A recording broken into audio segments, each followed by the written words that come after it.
Alright everyone, right, welcome to video 3.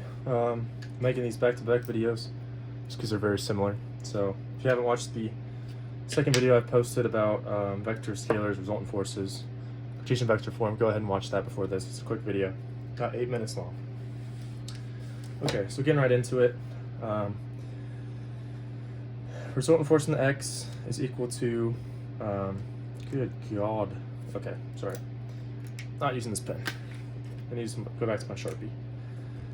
Resultant force in the x is equal to all the sum of the forces in the x direction. And then the resultant y force is equal to the sum of all the forces in the y direction. And remember this, the right x direction to the right is always positive, and upwards in the y direction on the y graph is always positive as well. So that means going to the left is negative and going down is negative as well. So, get right into this, we have two forces. We have a 750 Newton force, we're calling it force 1, at a 45-degree angle in the second quadrant, I believe that is. I don't know, I might be wrong, but I think I remember that. And then in the fourth quadrant? No. This might be the third quadrant. I don't know, just you can see it. I'll refresh myself on that after this video. There's a 850 Newton force. We're calling that force 2. And this is a 45-degree angle, and this is the 3, 4, 5 triangle like I mentioned in the previous video. You'll probably see these a lot. So getting into it, we're going to sum all the forces in the y direction first. So we've got to find the resultant force in the x. So first we've got to sum all the forces in the x direction. So starting with that, we'll start with force 1.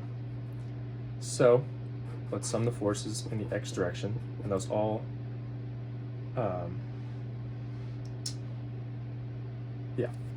so we have always start with the first force. So we have the 750 newtons, and now we need to figure out what that is doing in the x direction specifically.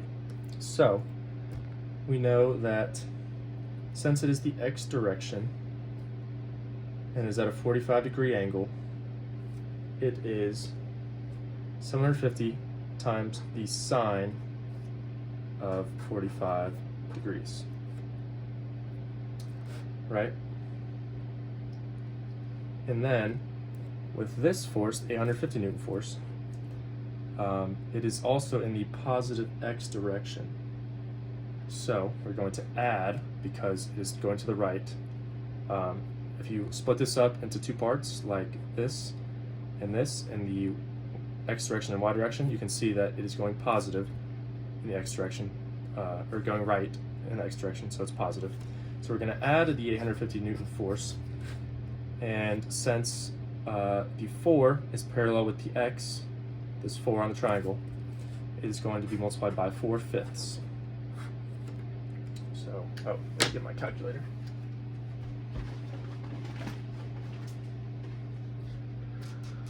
Okay, so now you just sum these forces in the x direction. So 750 times the sine 45. Wait, let me make sure my mode is in degrees. Okay, it is. Okay, so this is 530.33 plus 850 times 4/5 is equal to 680. So adding those two together is equal to 1210.33.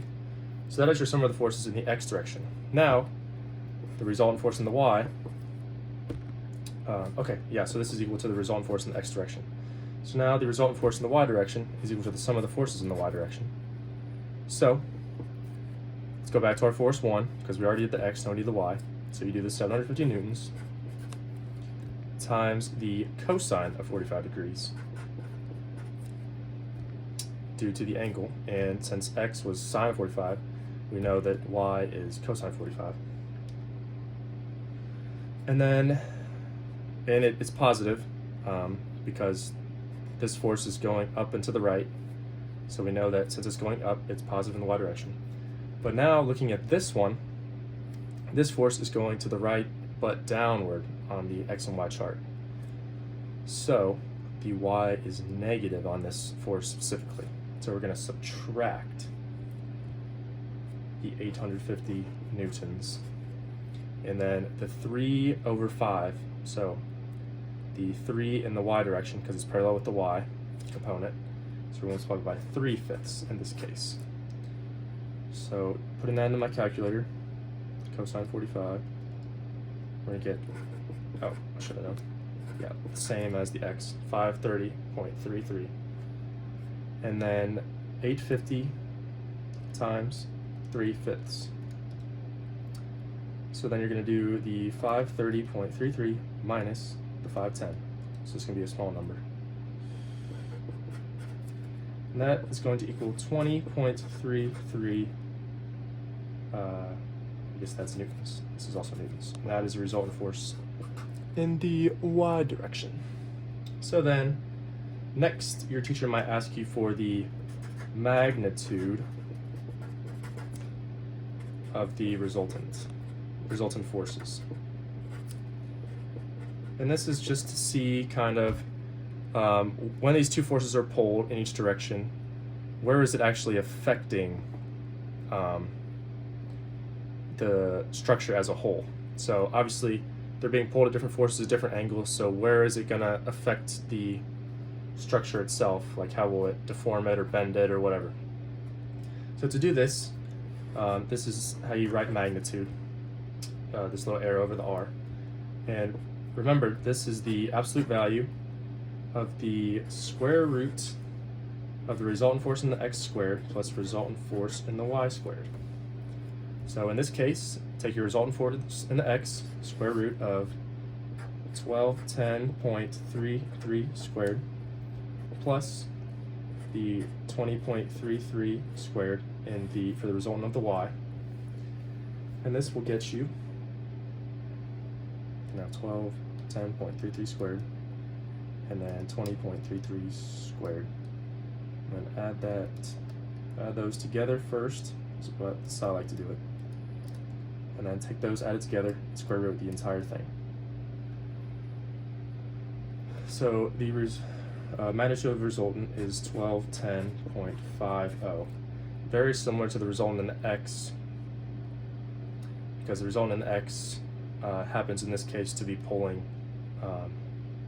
on the structure the most. So, and since this number is so much larger than this, you can assume that it will be at about this number. So if you don't get something close to this, you probably need to redo your calculation. So this is resultant force in newtons, I believe. Yes. Okay. So then your professor might do something like this, where he has you graph the resultant forces. So he might have you graph your resultants, your R of y and R of x. So in the y, you would have the 20.33 newtons, and in the x, you would have your 1210.33 newtons, respectively. And then he might ask you to find the angle of your total resultant force, or this force right here. Okay, so to find this, you have to take inverse tangent of the y over the x direction. So theta is equal to the inverse tangent of 20.33 over the 1210.33. And this is equal to